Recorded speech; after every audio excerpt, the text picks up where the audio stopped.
नमस्कार। आप और हम सबके सभी दर्शकों का स्वागत है। आज हम जिस विषय पे बात करने जा रहे हैं वो हमारे ब्रह्मांड का सबसे छोटा ग्रह है और सबसे विचित्र भी, सबसे महत्वपूर्ण, आनुवंशिक गुणों का कारण, व्यक्तित्व का कारण, बुद्धि का कारण, बुद्धि की प्रखरता का कारण और आनुवंशिक विचारधाराओं का कारण भी है। वो ग्रह है बुध। प्राणियों में, वनस्पतियों में, पशुओं में, व्यक्तियों में, लोगों में, सब में जीवन होता है, लेकिन इसी बुध के प्रभाव को अवशोषित करने की क्षमता, अवशेषित करने का मस्तिष्क, इसको व्यक्त करने की अभिव्यक्ति मनुष्य में ही होती है, इसलिए वो सबसे अलग होता है। इसकी प्रखरता जिनमें जितनी ज़्यादा होती है वो ज़िंदगी में उतने महत्वपूर्ण होते हैं, उतने आगे जाते हैं, और जिनमें जितनी कम होती है वो जीवन के दौर में उतने पिछड़ जाते हैं। सौरमंडल का सबसे छोटा ग्रह सूर्य के सबसे नज़दीक है। ये सूर्य की परिक्रमा सिर्फ 88 दिनों में कर लेता है। बाकी सूर्य परिक्रमा 365 दिन में करता है, तो उसके साथ तो ये करता ही है, लेकिन यही ग्रह ऐसा है जो सूर्य से कभी सप्तम, चतुर्थ, दशम कभी नहीं होता। ये सूर्य से या तो एक राशि आगे जाता है या एक राशि पीछे जाता है, और बहुत जल्दी वक्री होता है, बहुत जल्दी मार्गी होता है। और जब भी बुध वक्री मार्गी होते हैं आपको मौसम में परिवर्तन मिलते हैं।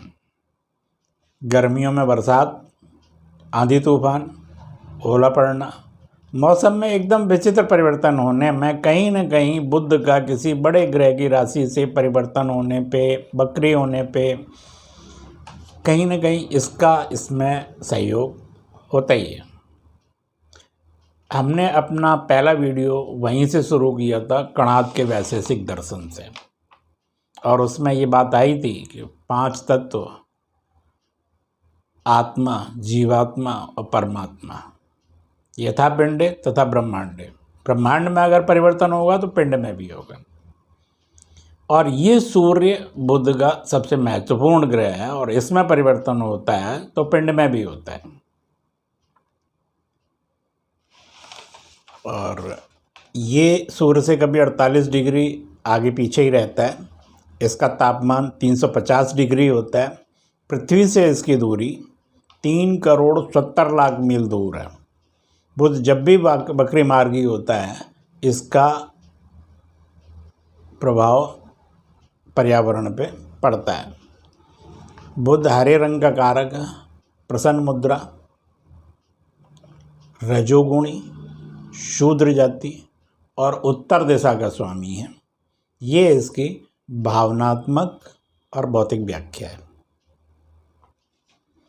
शुभ होने पे ये व्यक्ति में अनेक गुण और कलाएं विकसित करता है। प्रतिभाशाली लेखक, वैज्ञानिक, गणितज्ञ, ज्योतिषी, प्रकाशक,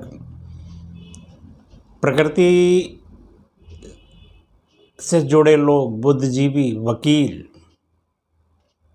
जिनमें ये प्रतिभाएं जितनी ज़्यादा विकसित होती हैं, इसका अर्थ है कि उनकी कुंडली में बुध उतनी ज़्यादा विकसित है। और जितना ज़्यादा ये खराब होता है उतनी उनके अंदर इन गुणों की कमी हो जाती है।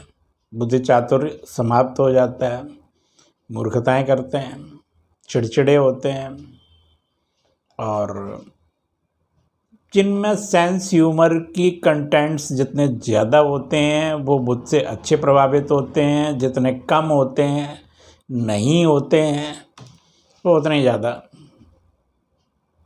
विक्षिप्त होते हैं।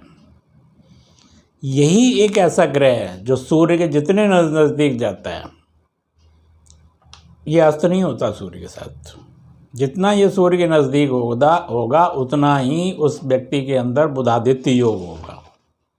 बुद्धि की प्रखरता से प्रयोग करने की शक्ति होगी उसके अंदर। लेकिन एक इनमें दुर्गुण भी होता है। ऐसे ही लोग प्रज्ञा अपराधी होते हैं। वो अपराध बुद्धि से करते हैं। सामान्य लोग जान नहीं पाते, और जब तक जान पाते हैं तब तक बहुत समय निकल चुका होता है, और इसका जो प्रभाव है वो परिवारों को झेलना पड़ता है।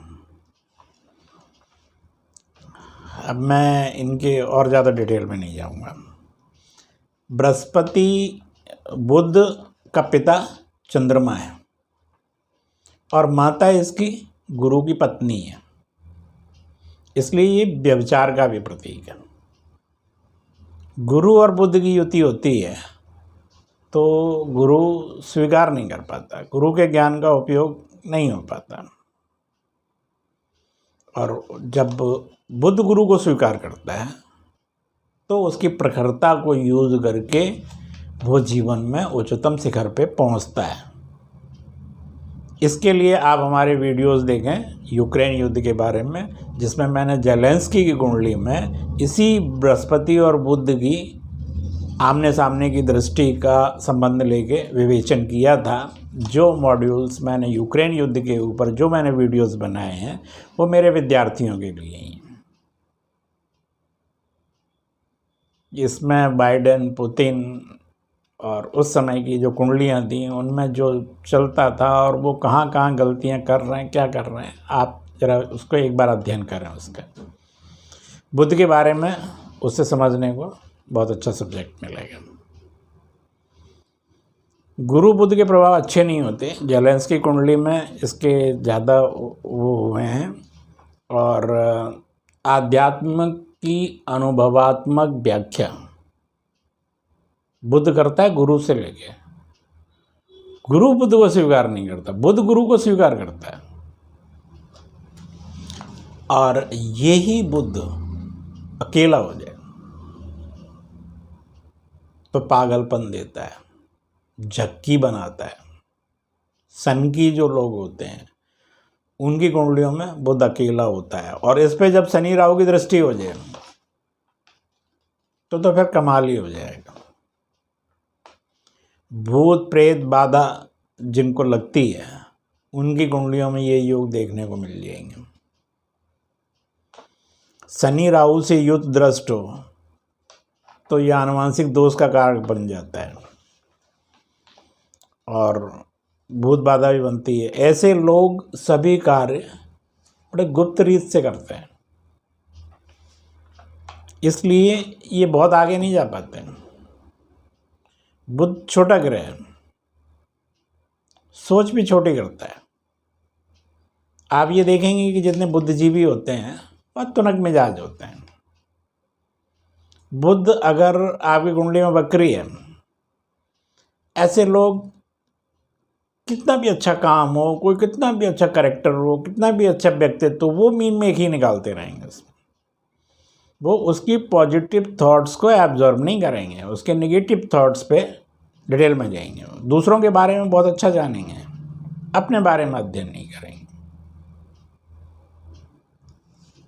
इस पे सिर्फ हमारे भारत के ऋषि मुनियों ने वैज्ञानिक अध्ययन किए, उनको व्यवहार में डाला, उनको परंपराओं में लाए, उनका व्यक्तिगत जीवन में उपयोग किया, और अभी तक अब विदेशों में इन पे रिसर्च हो रही है। लेकिन अभी जिस उद्देश्य से, जिन संस्थाओं से भारत में ऋषि मुनियों ने इन पे जितना काम किया था उतना बाहर नहीं हो रहा और न हो पाएगा, क्योंकि हमारे ऋषि मुनियों में वो ज्ञान था, वो योग विद्या थी, वो तपस्या थी कि वो उन्होंने आज से 5000 साल पहले इन ग्रहों के सूक्ष्म अध्ययन करके वेद लिख दिए, विशारद लिख दिए ग्रंथों में, यजुर्वेद, ऋग्वेद, इनमें सब में ज्योतिष के इतने श्लोक हैं कि विदेशों में अब उन पर रिसर्च हो रही है और उन ग्रह स्थितियों के अनुसार डेटा निकाली जा रही हैं और अभी उन क्षमताओं को, उन कल्पनाओं को, उन व्यक्तित्वों के प्रभाव को अभी भी नहीं समझ पा रहे हैं।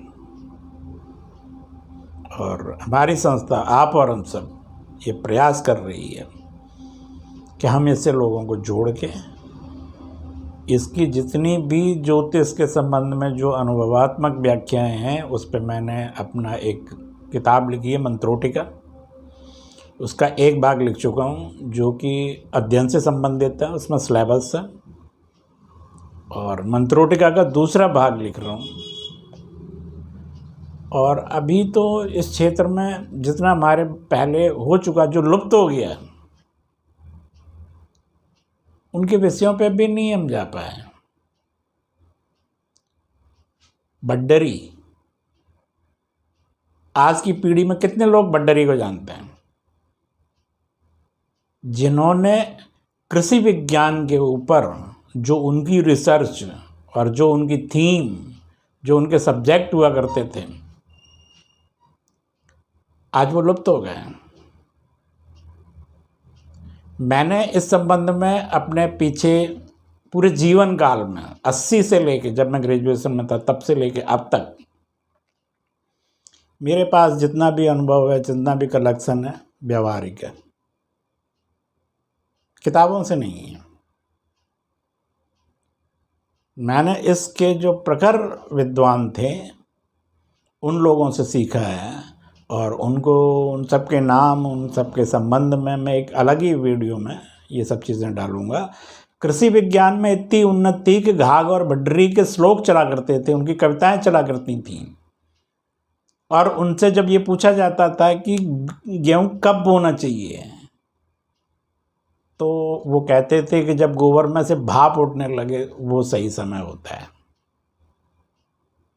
इसमें बड़े श्लोकों का भी कलेक्शन है मेरे पास, इस समय मुझे याद नहीं आ रहे हैं, लेकिन मैं जब अपने ज्योतिष के गुरुओं का विश्लेषण करूंगा और उस समय मैं घाघ बड्डरी की उन कहावतों पर भी एक वीडियो ज़रूर लेके आऊँगा। और अगले ग्रह के बारे में अगले अंक में हम फिर मिलेंगे। धन्यवाद।